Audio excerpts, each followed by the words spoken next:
भगवते वासुदेवाय।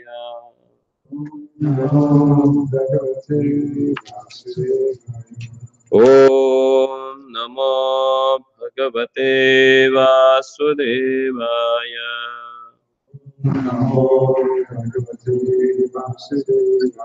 नारायणं नमस्कृत्यं नरं चैव नरोत्तमं देवीं सरस्वतीं व्यासा ततो जयमुदीरयेत्। नष्टप्रायेषु भद्रेषु नित्यं भागवत सेवया भगवति उत्तम श्लोके भक्तिर्भवति नैष्ठिके। कृष्णाय वासुदेवाय देवकी नंदनाय च नन्दगोपकुमाराय गोविन्दाय नमो नमः। नमो नलिननेत्राय वेणुवाद्य विनोदिने राधारसुधापान शालिने वनमालिने। Reading from Srimad Bhagavatam, Canto 3, Chapter 5, Text number 12.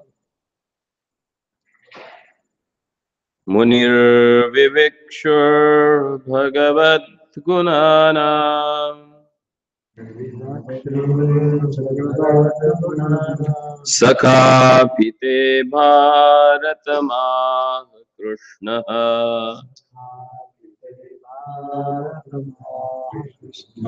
Yasmin Nrinam Gramya Sukhanuvadai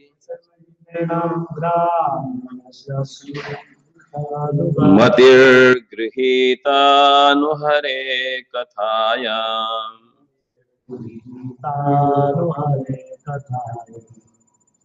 Translation. Your friend, the great sage Krishna Dvaipayan Vyas, has already described the transcendental qualities of the Lord in his great work, the Mahabharata. But the whole idea is to draw the attention of the mass of people to Krishna Katha, Bhagavad Gita, through their strong affinity for hearing mundane topics.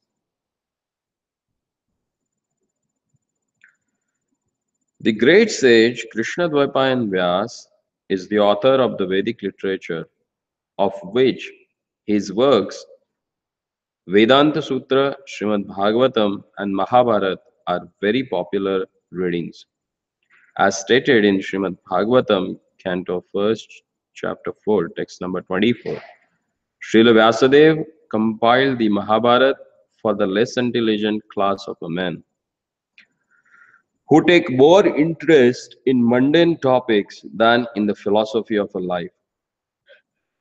The Vedanta Sutra was compiled for a persons already above the mundane topics, who might already have attested the bitterness of so-called happiness of mundane affairs. The first aphorism of Vedanta Sutra is Tathato Brahma Jitnyasa. That is, only when one has finished the business of mundane inquiries in the marketplace of a sense gratification can one make relevant inquiries regarding Brahman.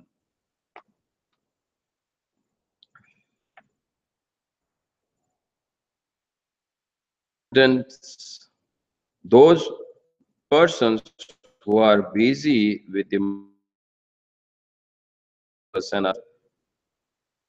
are classified as Stri Shudra Dvijabandhus, or men or women, the liberal class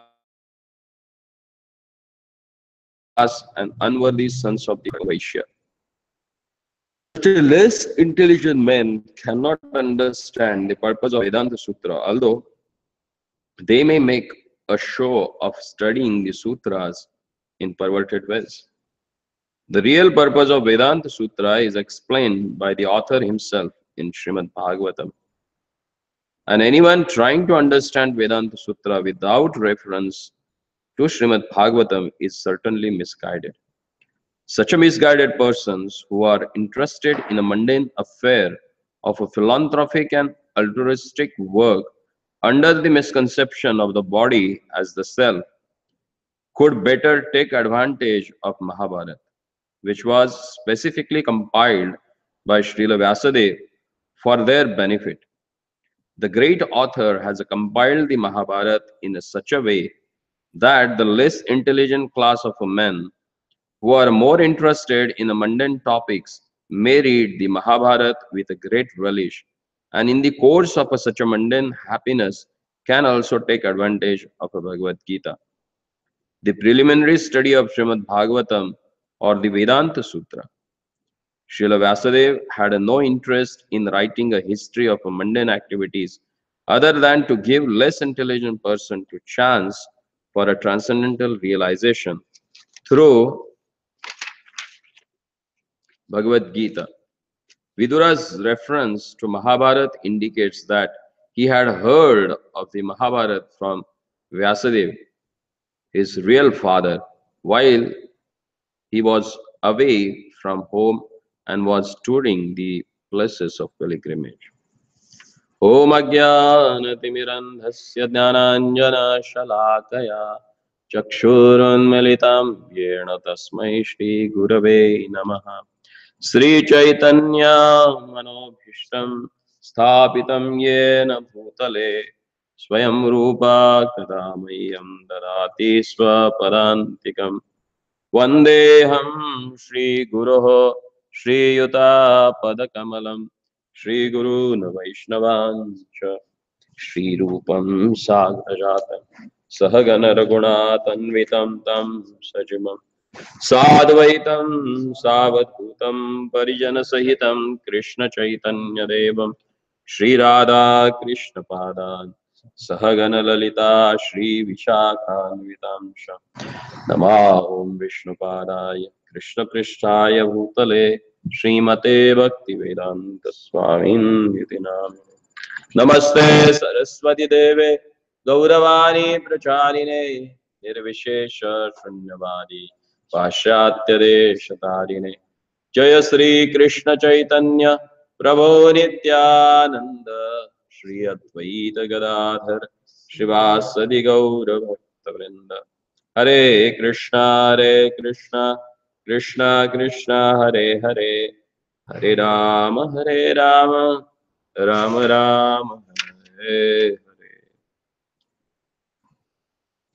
Munir Vivikshur Bhagavat Gunanam Sakhapite Bharatam Ah Krishna Yasmin Ranan Gramya Sukhanuvadaihi Batir Grihitanu Hare Kathayam. Your friend, the great sage Krishna Dvaipayan Vyas, has already described the transcendental qualities of the Lord in his great work, the Mahabharata.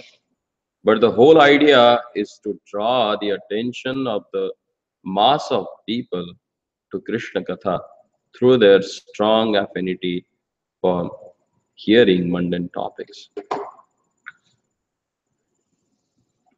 So here Prabhupada explains in his purport about the treatises or things that Vyasadeva has wrote. First of all, here Vidurji is explaining to Maitreya Rishi that I have heard about Lord's glorious pastime from your friend, who was the real father of Vidura, the Krishna Dvaipayan Vyas. And Krishna Dvaipayan Vyas, he wrote numerous literatures like Puranas, then Mahabharata, which are considered as histories of a human race. In Mahabharata, he has explained about administration, how king should rule, how he should take care of his kingdom and the people who stays in the kingdom. What are the facilities he should provide for them? Even what are the rules and regulations for brahmacharis, grahasthas, vanaprasthas, sannyasis? In the story format, he has explained everything. The most of the Puranas and Mahabharata, it contains fabulous stories, because most mass of people, they are more interested into stories than philosophy. So you will find a lot of mundane descriptions in Mahabharata, especially the Vyasdevji is explaining about the beauty of different women in different planets and the beauty of the women in Dwarika, in Virata, then in Matsya Desha. By hearing that, the people who are more attracted to the opposite sex, they may also get attracted to read Mahabharata. And ultimately, the most essential part of a Vedic literature has given in Bhagavad Gita. And that Bhagavad Gita is there in the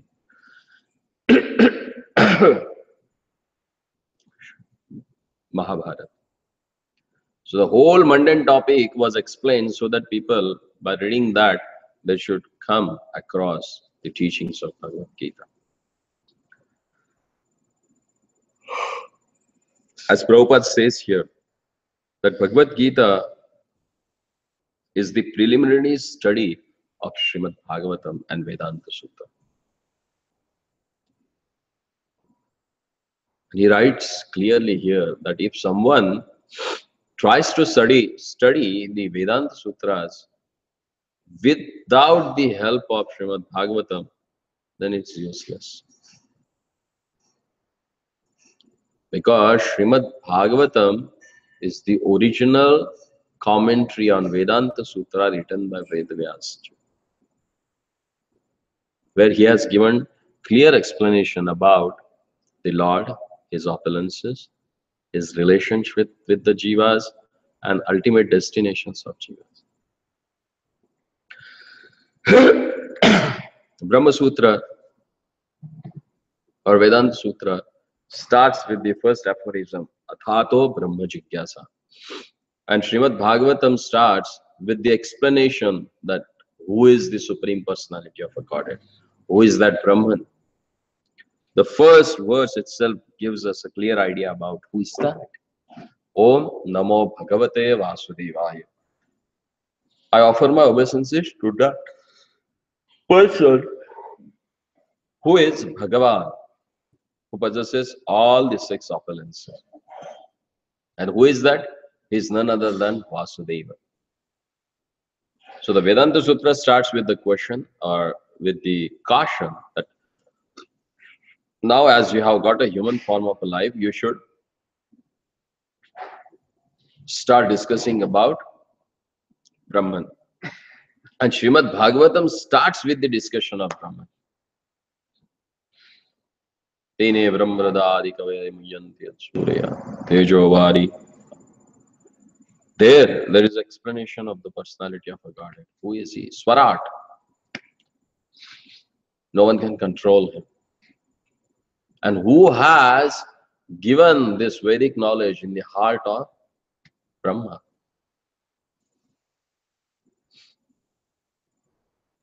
That is Supreme Brahman. And that's why we can see the most of the Mayavadis, they don't touch Srimad Bhagavatam. Even Shripad Shankaracharya, who came and established this Mayavad, even he never dared to give commentary on Srimad Bhagavatam. He wrote his commentary on Vedanta Sutra, he wrote his commentary on Bhagavad Gita, but he never wrote commentary on Srimad Bhagavatam. Because Bhagavatam itself is a commentary to Vedanta Sutra given by Vedavyas. And now Vidurji is asking here, please let me know the wonderful qualities of the Lord that is explained by Vedavyas in different literatures. Because that's the only thing which is going to cut the knots of attachment in our heart. So it's very important.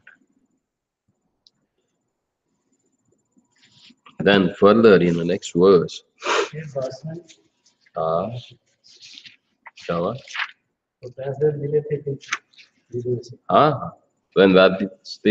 when Vidurji was traveling, doing his pilgrimage, that's what Prabhupada says here. From him only he heard about Lord. After down the Mahabharata, he did all these things, and then before Mahabharata he wrote or after? As per this, we should understand that it was written before. Right. So, as per Prabhupada's comment on this, it seems to be that Mahabharata was written in the beginning. Later on, we will go back to home. After playing this.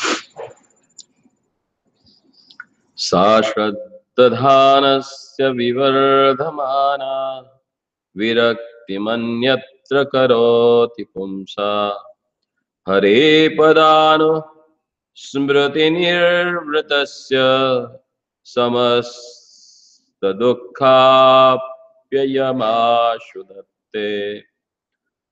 For one who is anxious to engage constantly in hearing such topics, Krishna Katha gradually increases his indifference towards all other things. Such a constant remembrance of the lotus feet of the Lord, Krishna, by the devotee who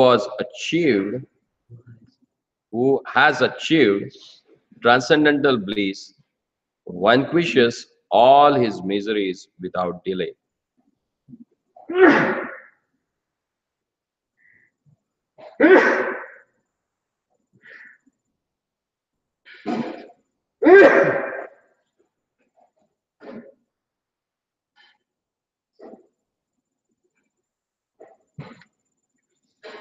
Samasta dukkhapya ashudhatte.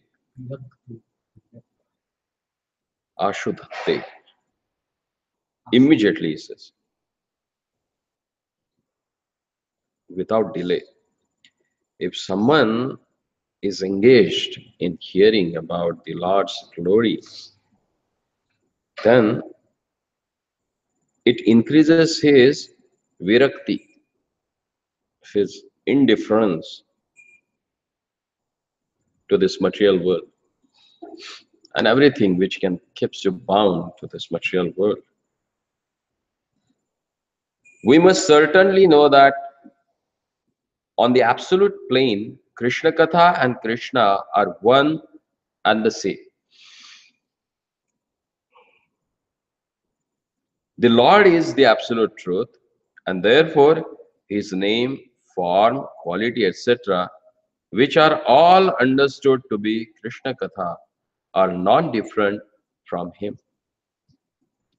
Bhagavad Gita, being spoken by the Lord, is as good as the Lord himself. When a sincere devotee reads Bhagavad Gita, this is as good as seeing the Lord face to face in his personal presence.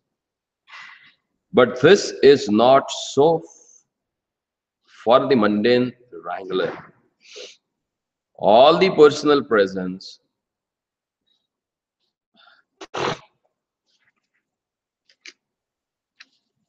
when a sincere devotee reads Bhagavad Gita, this is as good as seeing the Lord face to face in his personal presence. But this is not so for the mundane wrangler. All the potencies of the Lord are there when one reads Bhagavad Gita, provided it is read in the way recommended in the Gita by the Lord himself. One cannot foolishly manufacture an interpretation of Bhagavad Gita and still bring about transcendental benefit.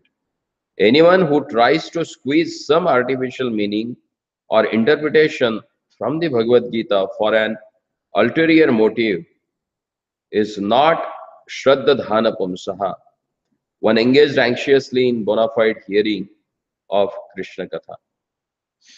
Such a person cannot derive any benefit from reading Bhagavad Gita, however great a scholar he may be, in the esteem of a layman.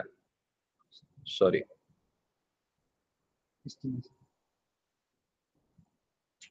In the estimation of a layman. The Shraddhadhana or a faithful devotee can actually derive all the benefit of Bhagavad Gita because by the omnipotency of the Lord, he achieves the transcendental bliss which vanquishes attachment and nullifies all concomitant material miseries. Only the devotee, by his factual experience, can understand the import of his words spoken by Vidura. The pure devotee of the Lord enjoys life by constantly remembering the lotus feet of the Lord by hearing Krishna Katha. For such a devotee, there is no such a thing as a material existence, and the much advertised bliss of Brahmananda is like a fig for the devotees who is in the midst of the transcendental ocean of a bliss. सा श्रद्धानस्य विवर्धमाना विरक्तिम अन्यत्र करोति पुंसा हरे पदानुस्मृतिर्निवृतस्य समस्त दुःखस्य दुःखा अपि आयुष अपि अयमाशु धत्ते. Sa Shraddhadhanasya. For one who is anxious to constantly engage in hearing such a topics. Shraddhadhanasya. Prabhupada says here, Shraddhadhana means a pure, faithful devotee. That faithful person who hears about the Lord, then what is the effect of that hearing? If you hear about the wonderful pastimes and glories of the Lord, it is said, Vivardhamana, it increases. What? Virakti. His detachment to the material world. And because of that, what happens? Samasta dukkha api asho dhatte. It gives stop on the suffering or miseries of this material world. It said ashu immediately. When person becomes indifferent to the modes of material nature and the activities or the result of activities that he has got it, then definitely that person enjoys the transcendental bliss because he has got rid of the miseries of this material body.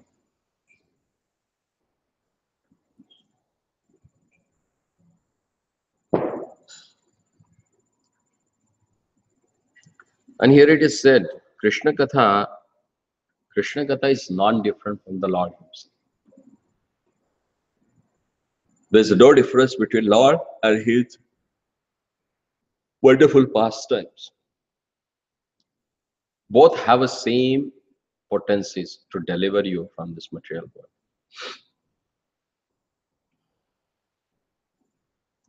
So, Bhagavad Gita, the instructions given by the Lord in Bhagavad Gita and Lord, he is also non-different. When you take shelter of Bhagavad Gita to study it, you are taking shelter of the Lordship to understand him. Even though Prabhupada says Bhagavad Gita is a preliminary study of Srimad Bhagavatam, Sripad Shankaracharya says even if you read 1/4 of shloka of Bhagavad Gita, you will get liberated. Kinchit dhita Bhagavad Gita Ganga Chala Lava Kanika Pita. Tasya Yama na karoti charcha. A person reads every day Bhagavad Gita and drinks a lot of Ganges water, then that person never comes back to this material world. But it is clearly mentioned that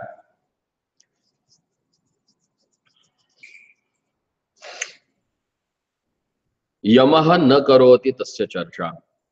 Yama means the controller of death. He never discuss anything about that person who always remembers Krishna, drinks the Ganges water, and regularly reads Bhagavad Gita. Simple way to go back home back to God. Remember their Lordship. Read Bhagavad Gita every day. Have a Ganga water every day. It will take you back home back to God. It's very easy. But mind is so complicated. It wants something complicated only. In the age of Kali, very simple process has come. Hare Nama, Hare Nama. Hare Nama eva kevalam kalau naste va naste va naste gatiranya. There is no other way than chanting the holy name of the Lord. Holy name of the Lord. Holy name. That's just Hare Nama. Just chant. Just chant. Just chant. Other things are taken care if someone is ready to chant. There was one Babaji who was initiated by Bhaktisiddhanta Saraswati Thakur. And he used to sit and he used to chant continuously. He got such a taste in chanting. He used to sleep hardly 1 hour a day. So one day the temple president came there and he went to Bhaktisiddhanta Saraswati Thakur and he asked, Guru Maharaj, this person is not doing any service. And if you approach him for any service, he is always sitting with his beads and he's chanting. Then Bhaktisiddhanta Saraswati Thakur said, okay, from tomorrow you chant. And let's see what happens. Because he was conditioned by some other mode of nature, so he was not able to sit and chant continuously. And then Prabhupada said, at least one person is there in our temple who can chant 24 hours. So I'm happy with that. And then he said, everything else we are doing so that we can chant the holy name of Lord. And if you don't find taste in chanting the holy name of the Lord, then whatever else you have done, it's in vain, it's useless. So we have to understand. Chanting is very essential part of our spiritual life. If you don't chant, you will not progress in spiritual life. So if you want to progress and continue your devotional service, then you should chant. One day I asked my spiritual master how I should know that whether Krishna is pleased with my services or not. And he's just told me that. Just remember, whenever you get taste in chanting and reading and hearing about the Lord, you should understand that whatever service you have rendered to the Lord, that is accepted by the Lord. So if you, after rendering service, if you feel that you are developing more taste for hearing about the Lord, more taste to chant His holy name, more taste to associate with the devotees, definitely whatever service you have done is accepted by the Lord. So let's try and work on these basic principles of life to progress in our spiritual life. Unless and until we really or sincerely try hard to take shelter of their lordship, prescribed by our acharyas for this modern age. That's going to help you to take up Krishna consciousness seriously. Hare Krishna. Srila Prabhupada ki.